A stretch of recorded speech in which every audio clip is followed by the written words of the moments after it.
राधा रोज की तरह कुएं पर पानी भरने के लिए सबसे पहले आज भी पहुंचती है। जल्दी आने का चलो कुछ तो फायदा हुआ। आज मुझे पानी भरने के लिए लंबी लाइन नहीं लगानी पड़ेगी। आज तो मैं सबसे पहले पानी भर कर लाऊंगी और इससे पहले कि कोई और आ जाए कुएं पर पानी भरने, मुझे अपने मटके जल्दी से भर लेने चाहिए। राधा जैसे ही कुएं में बाल्टी फेंकती है पानी भरने के लिए, उसका पैर फिसल जाता है और पानी में गिर जाती है। बचाओ, बचाओ, कोई बचाओ मुझे, मैं इस कुएं में गिर गई हूँ। अरे कोई तो बचाओ, मेरी आवाज किसी को सुनाई दे रही है क्या? अगर मेरी आवाज किसी ने नहीं सुनी तो मैं इस कुएं में डूबकर मर जाऊंगी। राधा की आवाज सुनकर गोपी कुएं के पास आता है और राधा को कुएं में देख हैरान रह जाता है। तुम घबराओ नहीं, मैं तुम्हें अभी कुएं से बाहर निकालता हूँ। गोपी कुएं की रस्सी की सहायता से राधा को ऊपर खींच लेता है। अगर तुम मेरी जान नहीं बचाते तो मैं आज इस कुएं में डूबकर मर ही गई होती। तुम्हारा बहुत बहुत शुक्रिया भैया। भैया भी बोलती हो और शुक्रिया भी करती हो। अच्छा अब सब छोड़ो और जल्दी घर जाओ, नहीं तो बीमार पड़ जाओगी। अच्छा ठीक है, पर जाते जाते अपना नाम तो मुझे बता दो। मेरा नाम गोपी है। और मेरा नाम राधा। अच्छा भैया अब मैं चलती हूँ, जल्दी मिलूंगी। एक दिन राधा अपने खेतों में बाबा को खाना देने जा रही होती है। तभी उनकी मुलाकात गोपी से हो जाती है। दोनों एक दूसरे को देखकर बहुत खुश होते हैं। कल भाई दूज है और तुम्हारे सिवा मेरा कोई भाई है नहीं। भैया, क्या मैं कल तुम्हारे साथ भाई दूज मना सकती हूँ? हाँ हाँ क्यों नहीं, कल हम दोनों साथ में मिलकर भाई दूज का त्योहार मनाएंगे। राधा खुशी से गोपी के सीने से लग जाती है, पर गांव की कुछ महिलाओं की नजर उस पर पड़ जाती है। हाय राम, देखो तो उस कांता की बेटी को कैसे किसी अनजान लड़के से चिपकी पड़ी है। मुझे तो कुछ ठीक नहीं लगता। मुझे तो बल्कि ये लग रहा है जैसे इन दोनों के बीच कुछ हो। हो सकता है दोनों एक दूसरे से मोहब्बत करते हो। तभी ये राधा रोज जल्दी उठकर पानी भरने के बहाने से इस लड़के से मिलने आती थी। ये ठीक नहीं हो रहा, ये दोनों तो हमारी बेटियों को भी बिगाड़ देंगे। इन्हें देखकर कल हमारी बेटियां भी ऐसे करने लगी तो। इन दोनों के बारे में हमें सरपंच जी को बताना चाहिए। चलो जल्दी चलो। तभी महिलाएं सरपंच से ये बताती है कि राधा गांव का माहौल खराब कर रही और वो गांव के एक लड़के से प्यार करती है और उससे चिपके चिपके मिलने भी जाती है। अगर तुम सब ये सच बोल रहे हो तो मैं पूरे गांव के सामने उन दोनों को दंडित करूंगा। ऐसा दंडित करूंगा कि पूरा का पूरा गांव देखता रह जाएगा। सरपंच अपने नौकरों को बोलकर गोपी और राधा को पकड़कर गांव के सामने लाने को बोलता है। हमें यहाँ ऐसे बंदी बनाकर क्यों लाया गया है, कोई बताएगा जरा? हमें हमें छोड़ो और जाने दो। हमने कोई गुनाह नहीं किया जो तुम लोग हमें ऐसे यहाँ लेकर आए हो। अभी थोड़ी देर में तुम दोनों को सब पता चल जाएगा। तभी राधा के माँ बाबा भी वहाँ रोते हुए आ जाते हैं।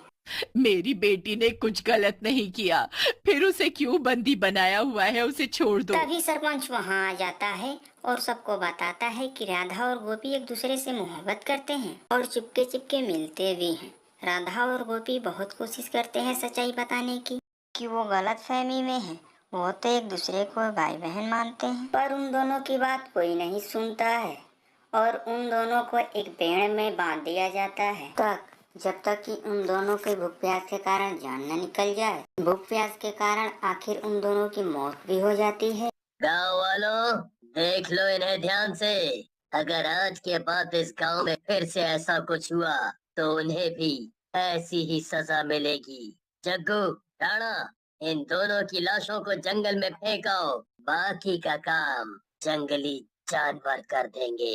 पूरा गांव मिलकर भी राधा और गोपी को नहीं बचा सका। वो सब बस तमाशा देखने में लगे थे। राधा और गोपी मर तो गए थे, मगर उन दोनों की आत्माएं नहीं। जंगल में राधा और गोपी के शरीर से आत्माएं निकलकर बाहर आ जाती हैं और दोनों भूत में बदल जाते हैं। भैया भैया ये क्या हो गया, हम मर चुके हैं। वो देखो वहाँ सामने हमारी लाशें पड़ी हैं। हाँ बहन, और ये भी पता है कि हम खुद नहीं मरे, हमें मारा गया है। पर सबसे ज्यादा दुख मुझे तुम्हारे मरने का है। अरे अगर सजा देनी ही थी तो मुझे देते, मुझे मारते, पर तुम्हें ये सजा क्यों मिली? हमने जब कुछ गलत ही नहीं किया तो सजा कैसी? हम दोनों का सिर्फ भाई बहन का रिश्ता था, पर इन लोगों ने उसे गलत नाम देकर इस भाई बहन के रिश्ते को तार तार कर दिया। मैं इन्हें छोड़ूंगी नहीं, बदला तो लेकर रहूंगी। इसके बाद गांव में जब भी कोई शादी ब्याह और बारात होता उसे चुड़ैल बर्बाद कर देती है। आज गांव के पंडित की बेटी की बारात आ रही होती है, तभी चुड़ैल और भूत गांव का रास्ता रोक के खड़े हो जाते हैं। चुड़ैल भाइयों, आगे एक चुड़ैल खड़ी है, हमारा रास्ता रोके। बहुत गुस्से में भी दिखती है, लगता है हमें खा जाएगी। अगर जान बचानी है अपनी तो यहाँ से वापस लौट चलो। सब फिर जल्दी चलो, शादी तो बाद में भी हो जाएगी, अभी चलो। जैसे ही सभी बाराती पीछे मुड़ते हैं तो वहाँ भूत खड़ा होता है रास्ता रोक के।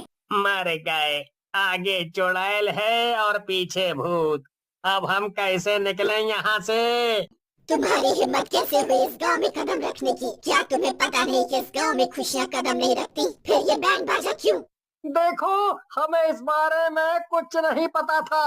अगर हमें पता ही होता तो हम इस गांव की लड़की को कभी पसंद नहीं करते। हमसे बहुत बड़ी भूल हो गई, हमें जाने दो। चुड़ैल गुस्से से चिल्लाती है और सभी बारातियों को वहाँ से भगा देती है। इस बात की पता सभी गाँव वालों को पड़ जाती है। हे भगवान, ये क्या हो गया? मेरी बेटी की बारात क्या अब कभी नहीं आएगी इस गांव में? क्या उसकी शादी नहीं होगी? पंडित जी, हिम्मत से काम लो। और आप ऐसा काहे सोच रहे हो? हैं? ये सब उस चुड़ैल और भूत का किया हुआ है। उन दोनों ने ही बारात को गांव से भगा दिया। महीनों से इस गांव में खुशहाली नहीं आई। जब भी कोई खुशी मनाता है वो चुड़ैल उसे दुख में बदल देती है।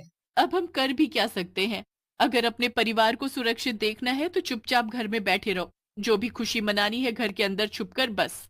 गांव वाले अपनी अपनी सब सही गलत सुना के घर चले जाते हैं। अगले दिन सुबह सुबह सरपंच के घर भूत और चुड़ैल पहुंच जाते हैं।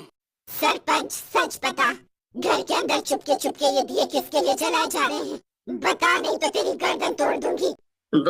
वो शहर से आज मेरा बेटा आ रहा है। बस उसी के आने की खुशी में वो बस आने ही वाला होगा। मैं तुम्हारे आगे हाथ जोड़ता हूँ, तुम उसे कोई नुकसान मत पहुँचाना। तभी अंदर से सरपंच की बेटी मनोरमा आ जाती है। मेरे पिताजी को छोड़ दो, उन्हें मत मारो। उन्होंने तुम्हारा क्या बिगाड़ा है जो तुम उन्हें मार रही हो? उनकी गर्दन छोड़ दो। तभी बाहर से सरपंच के बेटे सागर की आवाज आती है। पिताजी, मनोरमा, तुम सब कहाँ हो? देखो, मैं आ गया। लो, आ गया तुम्हारा बेटा सरपंच। मैं अभी जा रही हूँ, पर कल जरूर आऊंगी। तीनों को एक साथ मारने में बहुत खुशी होगी। चुड़ैल और भूत पीछे के रास्ते से बाहर ही निकले होते हैं। तभी मनोरमा अपने भैया के गले लग जाती है। भैया, भैया आप आ गए। मैं कब से तुम्हारा इंतजार कर रही थी। मैं आता कैसे नहीं? भाई दूज आने वाला है, हम साथ में ये त्योहार मनाते हैं ना। चुड़ैल इन दोनों भाई बहन की बातें सुनती है और दौड़ते हुए घर में आती है और उन दोनों को खींचकर बाहर ले जाती है। ये तुम क्या कर रही हो? उन्हें छोड़ दो। नहीं छोड़ूंगी, क्योंकि इन दोनों ने अपराध किया है, बहुत बड़ा अपराध। मेरे बच्चों को छोड़ दो, मैं तुम्हारे पैर पड़ता हूँ। वो मासूम है, उन्होंने किसी का कुछ नहीं बिगाड़ा। भैया, इन दोनों को इस पेड़ से बांध दो जिस पेड़ से हमें बांधा गया था एक दिन। भूत को समझ नहीं आता कि चुड़ैल क्या करने वाली है। तभी शोर सुनकर सभी गांव वाले इकट्ठे हो जाते हैं। गांव वालों देखो, मैंने इन दोनों को रंगे हाथों पकड़ा है।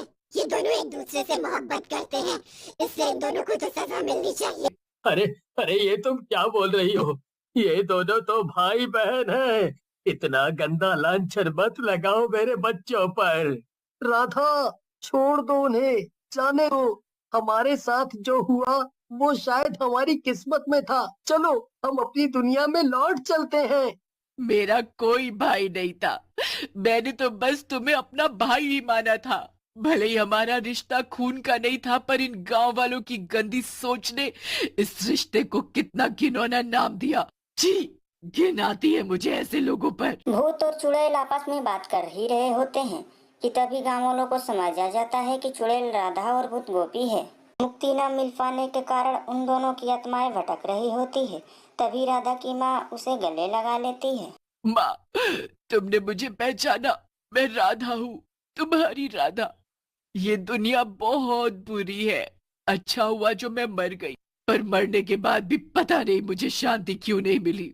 मैं हाथ जोड़कर तुम सबसे प्रार्थना करती हूँ और सरपंच जी आपसे भी, अगर अपने बच्चों की जिंदगी चाहते हो तो मेरी बेटी के पैर पकड़कर उससे माफी मांगो। सभी गांव वाले और सरपंच चुड़ैल से माफी मांगते हैं। चुड़ैल शांत हो जाती है और सबको माफ भी कर देती है। मेरी आखिरी इच्छा अधूरी रह गई थी माँ। ये गोपी जिसे मैंने भाई माना था, उसके साथ भाई दूज नहीं मना सकी। आज फिर से वही भाई दूज का दिन है। मैं अपने भाई के माथे पर तिलक लगाना चाहती हूँ। सागर खुद अपने हाथों से तिलक की थाली सजाते हुए लाता है और चुड़ैल को देते हुए बोलता है, आज के बाद तुम्हारा एक नहीं 2 भाई हैं। हाँ, मुझे भी तिलक करो। आज से हम दोनों तुम्हारे भाई हैं और भगवान से मैं विनती करता हूँ कि अगले जन्म में मुझे तुम जैसी बहन मिले। चुड़ैल आंखों में आंसू लिए खुशी खुशी अपना भाई दूज का त्योहार मनाती